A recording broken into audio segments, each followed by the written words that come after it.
How come nobody told us about saltpetre, a single commodity that made British a monopoly in gunpowder? The white crystal powder, also called as the white gold, found in abundance in the regions of Bengal and Bihar. We knew about the British monopoly in salt and opium, but this came as a surprise. The topsoil of Bihar and Bengal has so much saltpetre that you would rarely find another place on earth that produces as much. Look at the tragedy of Bengal. It financed its own conquest by helping British dig up as much saltpetre as possible, which made British rich and gain a monopoly on this commodity by exporting it to the rest of the Europe and rest of the world, while the soil and labor of Bihar and Bengal were exploited so much that their conditions remained the same while British became the monopoly. While the profits flowed out of India, but the region itself fell into decline. Its resources drained and economy weakened. European traders came to India dreaming of spices and silk. But what shocked them was this single mineral that could shape the outcomes of any war. The Dutch wanted to take control, first set up refineries, then came the Portuguese who wanted to trade,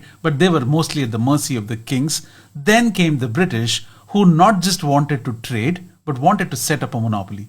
They pushed the Dutch and the Portuguese aside because they wanted to control the entire chain from the production to the logistics to the export. Then came the Battle of Plassey and the Battle of Buxar, which not just gave them a territorial advantage and annexing new territories, but also control of the world's gunpowder supply. After the victory, the British controlled 70% of the world's saltpetre, using India's own soil to conquer India itself. With India's saltpetre, British supplied the gunpowder to the Napoleon Wars, to the American Civil War, and almost every cannon that fired in Europe. But what happened to the communities that helped them dig this saltpetre? You had a sect of people called the Lunias who literally toiled their way for hours together, for years together, to help British gain the monopoly by working strenuous hours. And their lives grew harder and more stressful under the British monopoly. But by the late 1800s, the entry of synthetic gunpowder put a stop to this over 200-year monopoly that the British enjoyed. And the world comfortably forgot the crystal that powered the world's gunpowder empire. Yet, the truth remains the same. For over 200 years,